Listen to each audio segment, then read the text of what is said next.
मेरे साथ हैं दीपक जी। ये सामाजिक कार्यकर्ता हैं और समाज में काफ़ी सक्रिय होकर कार्य करते हैं और समाज के अंदर चिंतन मनन करते हैं कि समाज को क्या ज़रूरत है और किस तरह से समाधान हो सकते हैं। इनसे करते हैं चर्चा बेरोजगारी और जनसंख्या विस्फोट पर। नमस्कार दीपक जी। नमस्कार जी। दीपक जी, क्या महसूस करते हैं, क्या कारण है बेरोजगारी के? सर, आज का टाइम आपको टेक्नोलॉजी जो है, आधुनिक टेक्निक की वजह से जो है बेरोजगारी सबसे ज़्यादा हो रही है। क्योंकि एक टाइम था कि पहले लेबर से हम लोग काम कराया करते थे, जो लेबर 4 दिन में काम करती थी, और अब क्या है कि आधुनिक मशीनें आने की वजह से जल्दी काम तो हो जाता है, बट इससे हमारी बेरोजगारी काफ़ी तर बढ़ती जा रही है। पहले के टाइम में जितना हम टेक्नोलॉजी की तरफ इस्तेमाल कर रहे हैं, आगे बढ़ रहे हैं, उतना हम बेरोजगारी की तरफ आ रहे हैं। और इससे क्या है कि हम लोगों को बेरोजगारी दिन पे दिन बढ़ती जा रही है। लोग कहते हैं कि बेरोजगारी का सबसे बड़ा कारण ही टेक्नोलॉजी की मशीनें हैं। आज के टाइम में हम लैपटॉप से अपने सारे काम घर बैठे ही कर सकते हैं। पहले के टाइम में क्या होता था कि हम कुछ काम ऐसे होते थे जो दफ्तर में जाके ही करने पड़ते थे, और आज के टाइम में हमें घर से ही सारे काम होते हैं। ऑनलाइन ट्रांजैक्शन भी आजकल ऑनलाइन मोबाइल से होने लगी।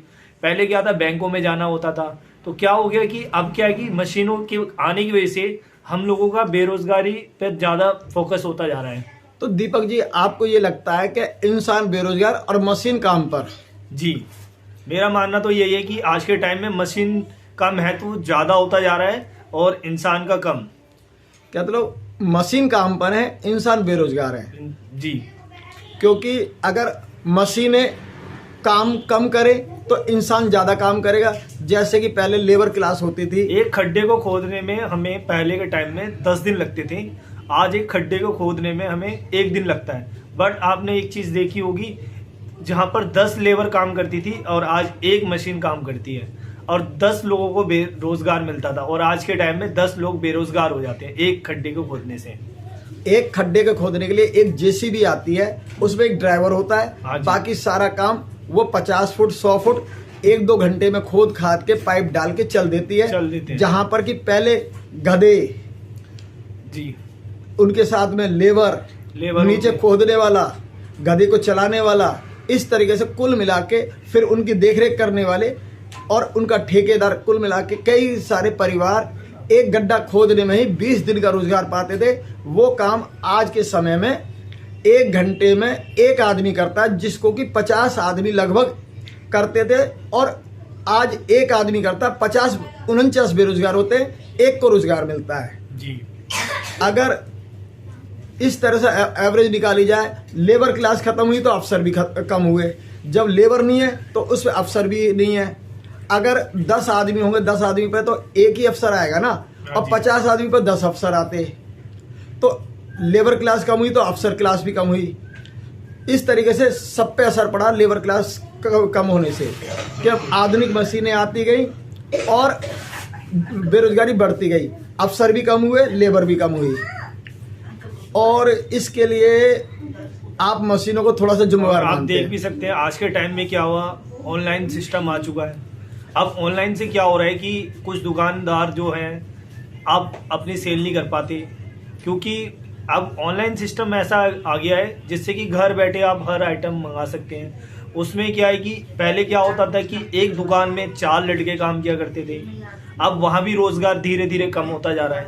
अब मतलब डायरेक्ट ही देखा जाए तो टेक्निक जितना फायदेमंद है उतना ही नुकसानदायक है हमारे लिए।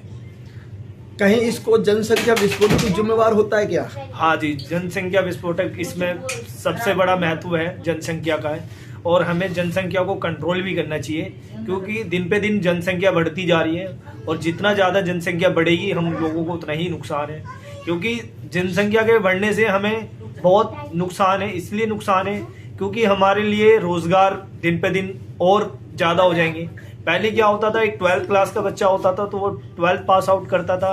अब क्या होता है कि 12th पास आउट करने के बाद में लाखों बच्चे 12th पास आउट करते हैं, उनको भी रोजगार नहीं मिलता, तो पुराने बच्चों को कहाँ से रोजगार मिलेगा। तो सबसे बड़ा हमारा मेन नियंत्रण है जो जनसंख्या को नियंत्रण करना चाहिए, और हम सबको इस चीज़ के बारे में विचार भी करना चाहिए। जैसे कि एक उदाहरण देते हैं कि भाई एक घर में पहले खाने वाले जो 4 थे, हाँ जी, उन 4 बड़े हुए, उनकी 4 फैमिलियां बस गई, उन 4 से फिर और 4 बस गई। इस तरह से घर बढ़े तो उनके लिए रहने की जगह भी इंतजाम करना पड़ा। फिर उसके बाद जहां पर खेती होती थी वहां पे घर बन गए। जहां पर खेती की जमीन पर अन्न पैदा होता था, क्या वहां पर अन्न खाने वाले पैदा होने लगे? इससे भी समस्या पैदा हो रही है। हाँ जी, अब आप देखना धीरे धीरे अन्न की तरफ भी हमारा जो है अन्न भी बहुत कम होने लगा है, क्योंकि लोगों का क्या हुआ कि एक खेती अब बचती नहीं है, जितनी होनी चाहिए उतनी नहीं है अब, क्योंकि दिन पे दिन खेती भी कम होती जा रही है। सबसे बड़ा कारण खेती का होना बहुत ज़रूरी है, क्योंकि अगर खेती नहीं होगी तो इससे हमारे लिए दिन पे दिन, अभी तो रोजगार की बात कर रहे हो, कुछ टाइम ऐसा आएगा अन्न के लिए लोग तड़पेंगे। और एक टाइम था, एक 1900 पता नहीं कौन सा सन था, मुझे कंफर्म नहीं है, जब लाल बहादुर शास्त्री के टाइम में कुछ ऐसा हुआ था कि बताते हैं कि किस अन्न की किल्लत हो गई थी। हाँ, अन्न की किल्लत हो गई थी, जिसका सबसे बड़ा कारण जनसंख्या ही है, और अभी भी यही है। एक तो वो दौर था, एक आज के हमने आधुनिक खाद डालने से अपनी पैदावार तो बढ़ा ली, मगर पैदावार बढ़ने के साथ साथ खेती की जमीन सुकड़ती जा रही है, दिन पे दिन हरियाली कम होती जा रही है, जिससे कि प्रदूषण भी बढ़ रहा है। प्रदूषण भी हो रहा है और उससे भी हमारे शरीरों में कमजोरी भी है, बीमारियां भी घर कर रही है। भी हैं। और सबसे बड़ा कारण एक और भी है, क्योंकि आजकल के हम यंग एज के हैं, बट मैं ये कहना चाहूंगा सब यंग एज के बच्चों से कि हमें अपनी संस्कृति को भी ध्यान में रखना चाहिए, क्योंकि हम लोग क्या है अपनी संस्कृति को दिन पे दिन भूलते जा रहे हैं। क्योंकि हमारा महत्व अभी हम जितना अपना संस्कृति के पर ध्यान देंगे, क्योंकि जैसे पहले के टाइम में क्या होता था, घर का अनाज होता था, घर के शुद्ध अनाज हम लोग खाते थे। आजकल हम हर चीज पैकिंग वाली ले रहे हैं, हर चीज पैकेट में आ रही है। और आप भी जानते हो पैकेट का जितना भी आइटम है, इसमें क्या होता है धीरे धीरे, हम ऐसा नहीं कि पैकेट खराब है या पैकिंग खराब है, नहीं, बट हमें कोशिश करनी चाहिए कि हमें नेचुरल सामान ज़्यादा यूज़ करना चाहिए, और जिससे कि हमारे छोटे लेवल के लोग हैं उन्हें भी रोज़गार मिलता है। अभी क्या होता है, ब्रांड के नाम से हम हर चीज़ खरीदते हैं, तो सिर्फ ब्रांड पे ना जाओ, तो छोटे लेवल का भी थोड़ा सा वो रखना चाहिए, जिससे कि दिन रोज़गार थोड़ा उनको भी मिले। आप आज के युवाओं को हरियाली बढ़ाने के लिए क्या संदेश देना चाहेंगे? किस तरह से हरियाली बढ़ाई जा सकती है? मेरा मानना तो ये है कि हरियाली बढ़ाने का सबसे बड़ा, हमें थोड़ा सा अपनी जो आधुनिक तकनीक है उनको थोड़ा सा कम यूज़ करना चाहिए, और हमारे पुराने टाइम की जो टेक्निक है उनको यूज़ करना चाहिए, जिससे कि हरियाली थोड़ा सा बढ़ेगी। जैसे कि आजकल क्या होता है कि आपको भी पता है, खाद केमिकल्स हम लोग फसलों में डालते हैं, जिससे क्या होता है फसल तो अच्छी हो जाती है, बट जो चीज़ फसल जो होती है वो अच्छी होती है, बट जो जमीन की वातावरण की जो जमीन होती है, वातावरण होता है, उसके ऊपर बहुत गंदा असर पड़ता है। दूसरा ये कि इंसान के ऊपर, हार्ट के ऊपर, पेशेंट की भी प्रॉब्लम हो जाती है लोगों को। आज के टाइम में 50-60 के एज में लोगों को प्रॉब्लम आने लगी है। सबसे बड़ा कारण यही है, आधुनिक टेक्नोलॉजी मशीन। दूसरा ये केमिकल्स, जो केमिकल्स होते हैं हमारे खाने में, वो हमारी बॉडी को हार्मोन्स, मतलब जो हमारे हार्मोन्स हैं उनको डिटॉक्ट करते हैं, नुकसान करते हैं।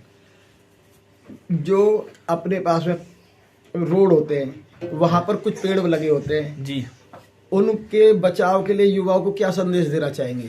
जो आसपास के जो कुछ पौधे होते हैं, हमें सबसे बड़ा पहला ये है कि कभी भी आप कहीं जाते हो तो अगर आपके पास पानी की बोतल होती है और आप पानी पी रहे होते हो, कभी देखा होगा पानी को आप वेस्ट कर देते हो, तो आपको पता है रोजगार, बेरोजगारी, वाटर को हमें सेव करना चाहिए।